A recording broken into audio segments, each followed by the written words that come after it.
A ascensão da Alemanha nazista.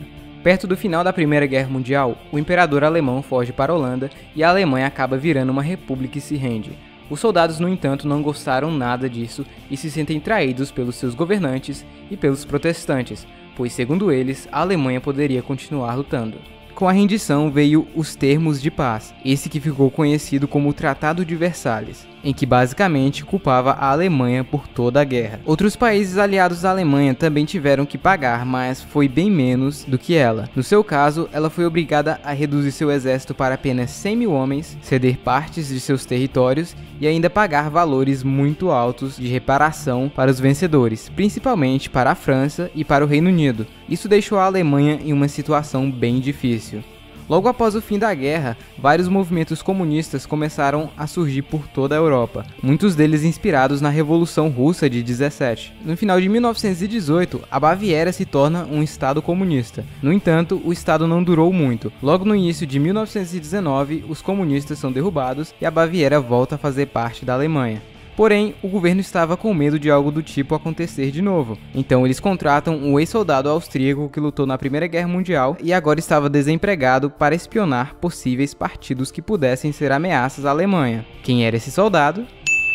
Então ele foi enviado para espionar o Partido dos Trabalhadores Alemães e descobre que o partido não era bem comunista, e sim fascista e nacionalista, e acaba aderindo ao partido. Logo de início, todos passam a gostar de Hitler, pois sua oratória era incrível e seus discursos chamavam a atenção de todos, usando ódio e achismo, não fatos, em relação aos judeus, e como eles destruíam a Alemanha. O antissemitismo já era algo intrínseco na população alemã da época, então de pouco a pouco, ele passa a conquistar mais e mais pessoas. Pouco tempo depois, ele se torna o presidente do partido, e o renomeia para Partido Nacional Socialista dos Trabalhadores Alemães, geralmente abreviado para Partido Nazista. Ele mesmo desenhou a icônica bandeira nazista, usando as cores da bandeira do Império e uma suástica no meio. Hitler começa a ganhar popularidade na Baviera. Ele falava o que as pessoas queriam ouvir e de uma maneira que todos ouviam. Desde o início, ele já deixava claro que renegava o Tratado de Versalhes, que era anticapitalista e anticomunista, e que a culpa de tudo de ruim que estava acontecendo na Alemanha eram dos judeus.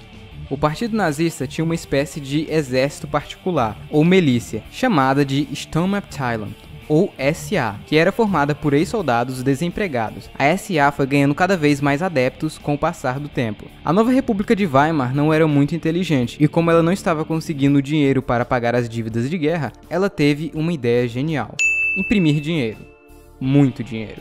Até porque se você imprimir dinheiro, você acaba ficando mais rico, certo?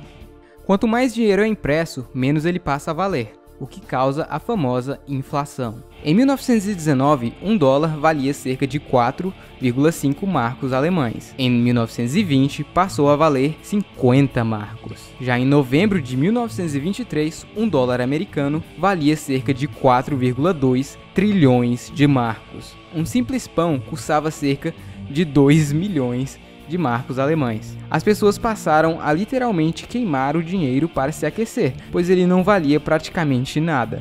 O nível de desemprego subiu e as pessoas ficaram bem putas. Sem o dinheiro, a França ficou puta e ocupou uma área muito industrializada da Alemanha, e passaram a pegar suprimentos para quitar as dívidas. Neste processo, vários alemães foram mortos. Isso deixou a população ainda mais furiosa. Já se aproveitando deste fato e inspirado na Marcha a Roma, feito pelo seu amigão italiano, Hitler tenta pegar o poder à força, porém falha e é preso. Com isso, o partido nazista é banido da Baviera. Durante o julgamento, os juízes acabam gostando de Hitler e ele aproveita para fazer um discurso ali mesmo. Ele acaba sendo sentenciado a 5 anos de prisão, mas cumpre apenas 9 meses. Bem, a prisão não era bem assim, era mais um quarto de hotel onde ele teve tempo para escrever seu famoso livro Mein Kampf.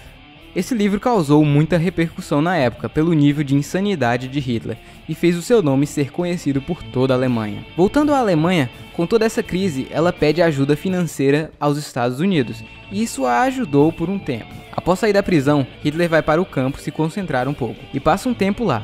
até voltar ao mundo da política. Neste tempo começou um certo desentendimento entre Hitler e a SA, já que Hitler agora queria chegar ao poder de forma legal e não à força. Já a milícia queria justamente o contrário. A população alemã em geral não ligava muito para as ideias de Hitler e ficavam com o pé atrás com os seus discursos agressivos e com a violência da SA. E no mais, a Alemanha estava finalmente se recuperando do pós-guerra. Em 1928, o Partido Nazista tinha apenas 2,6% do Congresso, mas tudo mudou em 1929.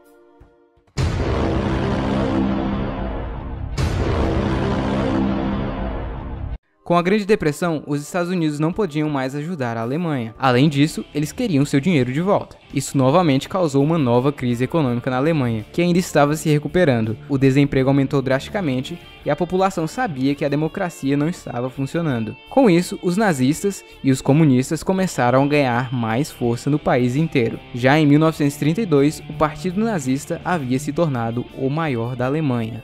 Hitler estava extremamente popular e praticamente todos o conheciam, então ele tenta a presidência da Alemanha. Porém, ele acaba perdendo para o popular e herói nacional Hindenburg. Como Hitler não consegue o cargo da presidência, ele tenta o da chancelaria, que era o segundo mais importante. Bem, Hindenburg não gosta muito da ideia não, ele sabia que Hitler era radical demais. Então esse cara, Franz von Papen, que seria o próximo chanceler, acaba dando uma ideia genial para o Hindenburg. E se a gente transformasse o Hitler em chanceler, para que assim ele e seu partido fiquem quietos? Assim, você me transforma em vice-chanceler e podemos controlar o Hitler e seu partidozinho. O que pode dar errado? Então, em janeiro de 1933, Hitler se transforma no chanceler da Alemanha. Porém, ele ainda não era um ditador. Em fevereiro, o parlamento da Reichstag foi incendiado. O culpado foi um holandês comunista. Mas alguns historiadores suspeitam que foram os próprios nazistas que fizeram isso. Marinus foi condenado à morte e os nazistas culparam os comunistas. Isso acabou deixando a população apreensiva novamente. Com isso, Hitler fez o presidente assinar uma lei com urgência para que ele tivesse poderes suficientes para mandar prender todos os comunistas e políticos opositores que poderiam ser uma possível ameaça à Alemanha. Com a nova lei, Hitler se livra de quase todos os seus obstáculos, prendendo os comunistas e os políticos opositores, além dos jornalistas que eram contra ele. Todos foram presos ou mandados para os campos de concentração em Dachau. Mas Hitler ainda tinha alguns problemas a resolver. Seu velho amigo Ernst Röhm, chefe da SA, queria que a SA fosse o principal exército. Isso deixou o exército alemão Wehrmacht não muito satisfeito. Hitler sabia que precisava do apoio do bem treinado exército mais do que a bagunçada SA, e isso deixou Ernst furioso. Hitler também tinha criado a SS, que assim como a SA, era uma espécie de exército particular, só que bem mais treinado e só com profissionais. Com isso, Hitler planeja acabar com todos os seus obstáculos em uma só noite. Esta que ficou conhecida como a Noite das Facas Longas. Nela foram presos e mortos vários possíveis inimigos do Terceiro Reich, como políticos, jornalistas, militares que eram contra o novo governo, membros do SA e até mesmo o velho amigo de Hitler, líder da SA, Ernst Röhm. Após algum tempo, o presidente Hindenburg morre de câncer. Hitler então funde os cargos de presidente e chanceler e se torna o Führer, o ditador supremo da Alemanha. E assim nasce o Terceiro Reich. O império que, segundo Hitler, duraria 1000 anos. Na Alemanha, quem não concordasse ou fizesse algo contra o governo, seja ele ariano ou não, era preso imediatamente. Isso fez parecer que todos os alemães eram nazistas, quando na verdade nem todos eram. Durante seu tempo inicial de governo, Hitler fez milagres para a economia alemã, que naquele ponto estava defasada. Ele investiu pesado em infraestrutura e principalmente em fabricação de armamento bélico.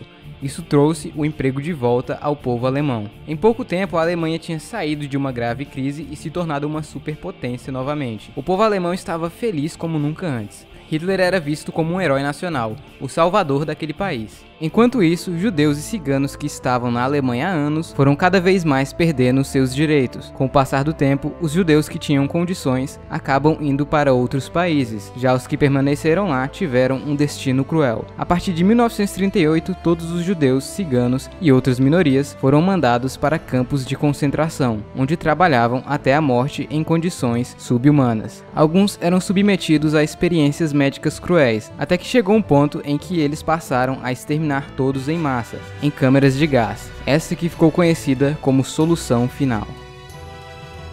Hitler, com toda a sua ambição e loucura, fez com que a Grande Alemanha começasse a se expandir e anexar territórios, levando o mundo para mais um conflito global, que nunca será esquecido.